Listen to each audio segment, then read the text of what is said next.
ಮೀನುಗಾರಿಕೆ ಮುಗಿಸಿ ವಾಪಸ್ ಆಗುತ್ತಿದ್ದ ವೇಳೆ ಬೋಟ್ ಮುಳುಗಡೆಗೊಂಡ ಘಟನೆ ಭಟ್ಕಳದ ಬಂದರಿನಲ್ಲಿ ನಡೆದಿದೆ.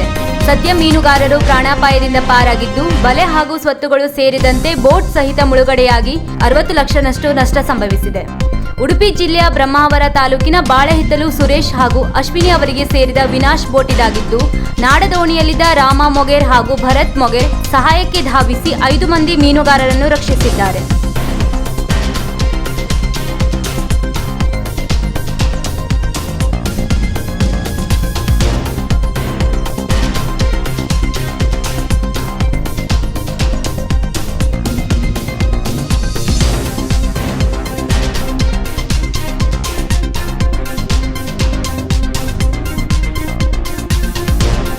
ವೀಕ್ಷಕ ಮಹಾಪ್ರಭುಗಳೇ, ನಮ್ಮ ಚಾನಲ್ ಅನ್ನು ಸಬ್ಸ್ಕ್ರೈಬ್ ಮಾಡಿ, ಶೇರ್ ಮಾಡಿ, ಪ್ರೋತ್ಸಾಹಿಸಿ.